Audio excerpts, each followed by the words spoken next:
So in many parts of rural Tanzania, there is no ambulance system. In fact, in most parts of Tanzania, even in the towns, there is no publicly funded, publicly available, reliable transportation system. So if you have a medical emergency, it's on you to find some transportation, to have the money for that transportation, and to sort the whole thing out, which for most people, especially the people who live in rural areas, and between 70 and 80% of Tanzanians do live in rural areas, if an emergency happens, especially at night time, it's really hard to find anyone who's available to come and pick you up.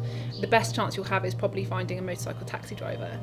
But again, relying on them is kind of scary, because firstly, if you're giving birth, to be reliant on somebody who's, maybe driving with care, but you're still perched on the back of a motorcycle having contractions, it's not really ideal.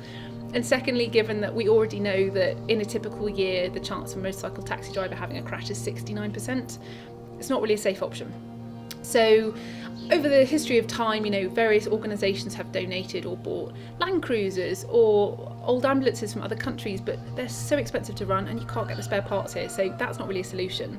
Then about 5-6 years ago, the government ran an initiative to buy 400 motorcycle ambulances called E-Rangers, which is a specialist motorcycle, and then there's a sidecar, which is like an ambulance, so a woman, a patient, whoever can lie flat in it, they're strapped down and they're safely brought to the hospital.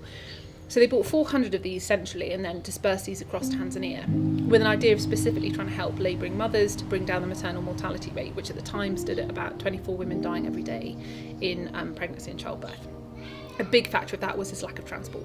So it was a great idea. The problem was there were all kinds of issues with them. So it feels like there was a lack of kind of follow through and thought to do with, okay, how are these bikes going to be managed? Are we going to stockpile some spare parts, which are only really available from South Africa?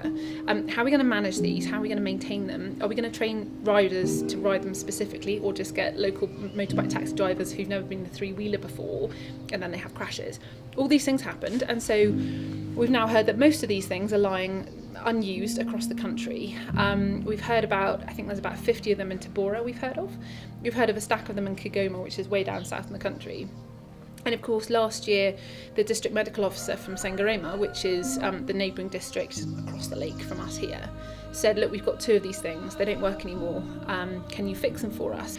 So we said, yeah, we think it's viable to repair and refurbish these, but we don't want to do that in isolation because that's not sustainable. Give it 6 months, if nothing else changes, we're back to square one. So how about we do this sustainably? Let us train up, actually, women to become riders of these things, so they're fully trained in maintenance of these things, they know how to ride them, they've had specialist training, they've got self-defense experience so that if something happens when they're on a ride out, they can handle themselves, and also first aid training, so they know how to look after a patient. And let us run that for a year and collect the data on how many ride outs we've done, how many lives we've saved, what the running costs of these bikes actually were, and hopefully prove to the government and to anyone else who's curious that these things can be reliable and a cost-effective and high-impact way of running a rural transportation system. Because we know it's possible. I rode like 40,000 kilometres from London to Cape Town without a breakdown or a puncture. It is possible with the right care. So we're now at the point where we're about 2 months away from actually starting to run that service. We've done all the training, we've done most of the refurbishment. That's all groovy. Ultimately, we'd like to find and refurbish all 400. They are, like I say, scattered around. It's a real treasure hunt trying to find where they are. There is no one directory. So it's okay, it's a treasure hunt trying to find them, but hopefully we will.